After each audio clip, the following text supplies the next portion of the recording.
This is it, man. This is it. This is my victory lap right here. And I'm sure for a lot of Canucks fans, it feels the same way.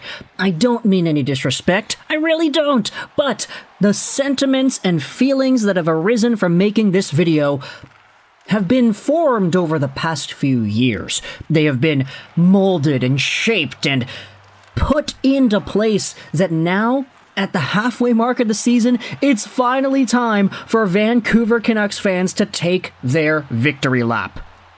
This is the halfway mark of the season's NHL Norris Trophy tracker based off of NHL writers and what they had to say in regards to this award. They voted on a 5-4-3-2-1 basis, 15 of them from NHL.com, and their conclusion is this.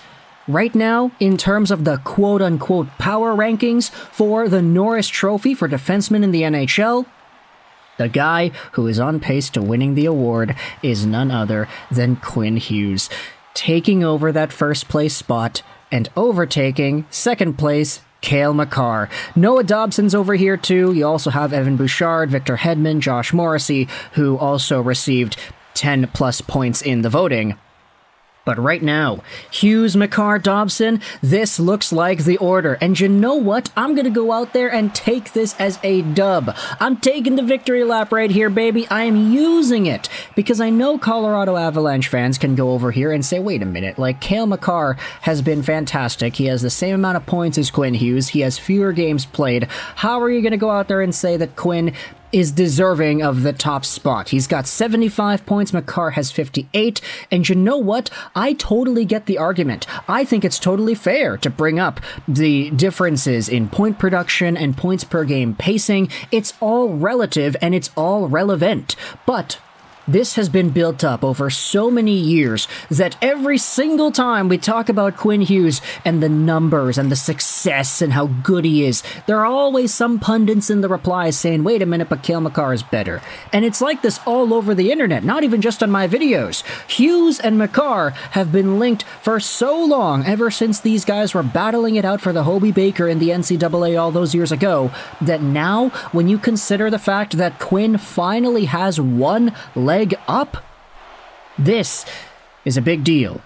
Now, Quinn this season has himself 52 points in 44 games played, on pace for 97 points, 21 goals, and 76 assists. He has already bested his career high in goals. He'll probably be on pace to doing the assists sometime soon. And the crazy part is, this point production metric is actually a pretty big step down from what he had accomplished like 2 months ago. He's so good at starting plays, facilitating plays, letting the entire puck possession and path flow through him, that it's honestly kind of unfortunate that the past few weeks have seen Hughes only exhibit, let's say, 3 points in his last 5 games, 10 points in his last 10 games, because earlier on in the season, he was getting multi-point games like crazy, 2-3 point games consistently, which is why he was tied for first in the NHL in points with Pettersson and Miller at earlier parts of this season. Quinn Hughes has actually taken a bit of a step back the past little while, which is scary when you acknowledge that he still has another gear comparative to what he's doing now.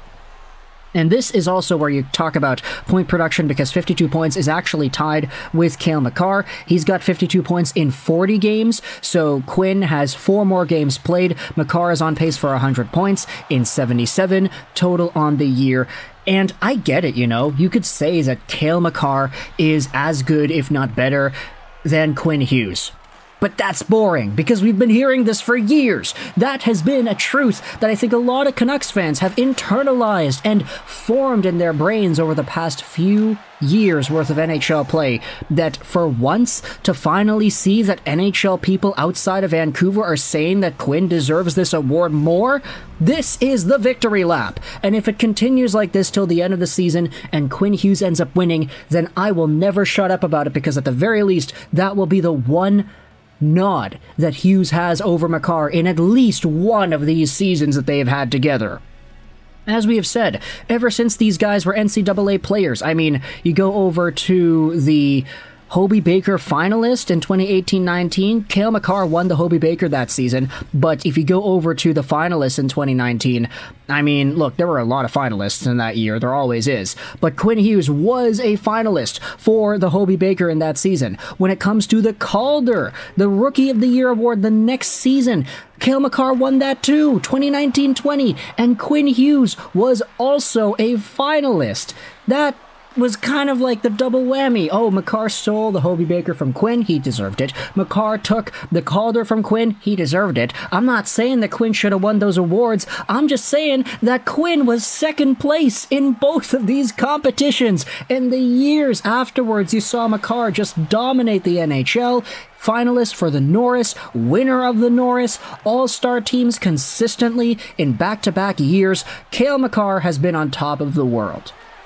And the fact that anytime Quinn Hughes' name gets mentioned in any hockey conversation, you'll always see Avs fans saying, yeah, but Makar's better. You can't be happy about your own guy because our guy in Colorado is better than yours. Like, it becomes such a contest, and it gets so damn annoying that now seeing this, yeah, I get it, you know? Cale Makar has better points per game. Cale Makar has maybe the same impact offensively that Quinn Hughes does, maybe even more.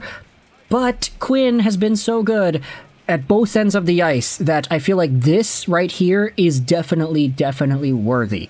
And I say both ends of the ice. Quinn has been a beast defensively this season. A lot of people responded to this graphic, especially on like Instagram and stuff, you know, random people that don't really watch too much of the Canucks because Canucks games starting at 10 p.m. PST is a little bit past their bedtime. But there's this growing sentiment. It's like, oh yeah, Quinn Hughes shouldn't be in the Norris conversation because he just gets points. Like, he's not great defensively. But that's the thing. Quinn has been so good defensively. Watch this team on the breakout. Watch how Quinn is able to control his zone. He just spins by guys, uses the net to his advantage perfectly, and is able to find those outlet passes seamlessly. Quinn has been so good in his own zone that it's very difficult to buy the, oh, like, he doesn't play well defensively, which is why he doesn't deserve to be here sentiment. And then you have Noah Dobson as well, who has been just so incredible this year. I mean, we got to give some love to Noah Dobson. The guy has 43 points in 44 games. He's a point per game guy, but he has been such a minutes-eating stud for this Islanders team. Like, you talk about the impact that Quinn and Makar have on their blue lines, Noah Dobson arguably has a similar impact. He is so good and so poised as well. Plus, he's the biggest guy of the three. He's 6'4", 194. Cale and Quinn are both like a lot smaller. Cale is 5'11", Quinn is 5'10". Now, to end off this video, what I wanted to do was go over some of the comments because we are on the R Canucks sub, and just read some of the things that Canucks fans have to say in regards to Quinn being placed in this position of being the potential #1 Norris guy. Wow, all of them voting Quinn for first is surprising. It's not like Makar's having a bad season. Let's hope that's how the votes go when it matters. Bidu goes out there with a very good reply. I would guess that part of it is the narrative driving up for the case for a Hughes Norris, being named captain of the Canucks, the youngest to ever be named captain in NHL team history, emphasizing a need for a winning culture with this core, and him being a huge part of this team exceeding preseason expectations, all build a compelling case that goes beyond point totals. I do imagine that the margins between Hughes and Makar will be a lot tighter come season end, but there is no doubt that he projects to be, at the very least, a Norris finalist this season.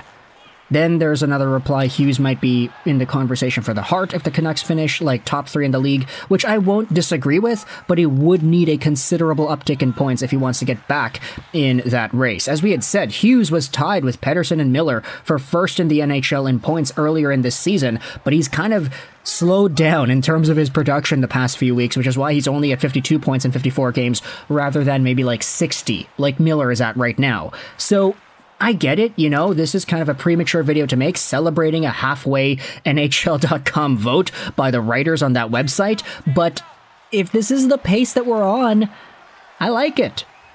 And I'm not saying that there is no real possibility for Cale Makar to catch up. Makar could obviously go on a heater. He could finish with 100, 105, maybe 110 points on the season if he really starts turning it up.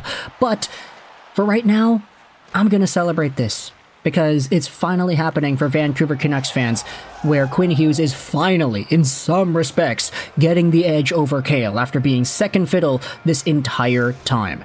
So let me know your thoughts in the comment section below about Quinn Hughes being nominated as the potential Norris winner at the halfway point of the season by writers on NHL.com. I hope you enjoyed this video. And by.